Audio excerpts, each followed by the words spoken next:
Համագործակցության և կապի նոր ուղիներ, ազատ առևտուր, ենթակառուցվածքների զարգացում։ Այս թեմաների շրջանակում Երևանում անցկացվեց Euronest խորհրդարանական վեհաժողովի 12-րդ լիագումար նստաշրջանի տնտեսական ինտեգրման, իրավական մոտարկման և Եվրոպական միության քաղաքականությունների հետ համապատասխանեցման հանձնաժողովի նիստը։ Քննարկումների օրակարգում անդրադարձ կատարվեց նաև խաղաղության խաչմերուկ նախաձեռնությանը։ Աշխատում ենք, որպեսզի կարողանանք մեր աշխարհագրական դիրքը դարձնենք հնարավորություն։ Խաղաղության խաչմերուկ ծրագրի շրջանակում մենք ուզում ենք նորից միավորել տարածաշրջանը, բացելով սահմանները, եւ շնորհակալ ենք Եվրամիությանը խաղաղության ամրապնդմանը աջակցելու համար։ Նիստում ներկայացված բանաձևը ողջունում է Հայաստանի եւ Ադրբեջանի միջև հաստատված խաղաղությունը, որով երկրները հանձնառություն են ստանձնել բացելու տարածաշրջանային կոմունիկացիաները, ճանաչելու տարածքային ամբողջականությունը եւ ինքնիշխանությունը։ Մենք սպասում ենք նաեւ Հայաստան-Թուրքիա սահմանի բացմանը, ինչը կնպաստի տարածաշրջանի համախմբմանը եւ կուժեղացնի կապերը Եվրոպական միության ու Հարավային Կովկասի միջև։ Դա իր հերթին կխթանի տնտեսական գործակցությունը, նոր էներգիա կհաղորդի տրանսպորտային եւ էներգետիկ միջանցքների զարգացմանը,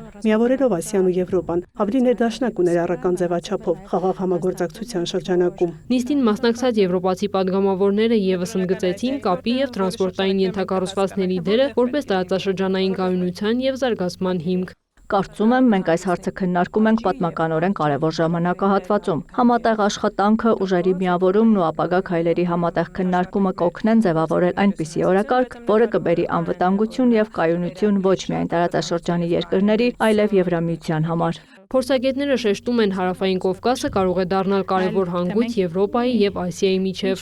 Ամենակարճ ճանապարհը Եվրոպայի եւ Չինաստանի, նաեւ Եվրոպայի եւ Կենտրոնական Ասիայի միջև կձևավորվի Հայաստանի, Ադրբեջանի եւ Թուրքիայի հարաբերությունների կարգավորման դեպքում։ Այն ոչ միայն կխթանի տարածաշրջանում խաղաղության հաստատմանը, այլև գլոբալ համաշխարհային առևտրի զարգացմանը։ Այս հարցում Եվրամիությունը կարող է շատ ավելի մեծ դերակատարում ունենալ Հարավային Կովկասում ներդրումների եւ այն ծրագրերի միջոցով, որոնք կարող է առաջ մղել։ Էներգետիկ անվտանգությունը հիմնարար բաղադրիչ է ազգային անվտանգության համար, ոչ միայն Եվրոպական միության եւ Արևելյան գործընկերության անդամ պետությունների, այլև Հայաստանի պարագայում։ Euronest-ի շրջանակում կայացավ նաեւ էներգետիկ անվտանգության հարցերի հանձնաժողովի նիստը։ Քննարկումը նվիրված էր Սևծովյան տարածաշրջանում էներգետիկ փոխկապակցվածության ամրապնդմանը եւ պատերազմի մարտահրավերների հասցեագրմանը։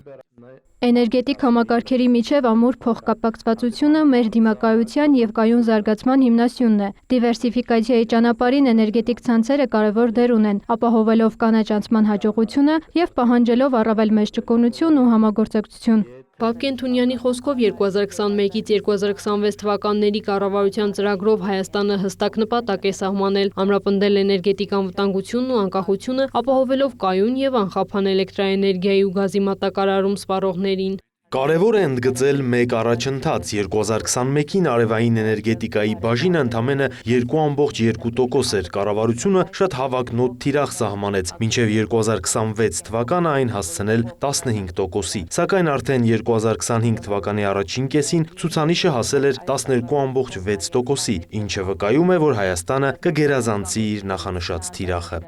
Հանձնաժողովի նիստում ընդգծվեց, որ Հայաստանը հետևողականորեն շարունակում է դեպի էներգետիկ անկախություն եւ կանաչ կայունություն, խթանելով նոր արևային կայանների զարգացումը, ամրապնդելով միջազգային գործընկերությունը եւ ընդգծելով էներգետիկ անվտանգության կարեւորությունը ինչպես ԵՄ-ի, այնպես էլ ԱՄՆ-ի հետ համագործակցության շրջանակում։ Քրիստինե Թորոսյան, լուրեր։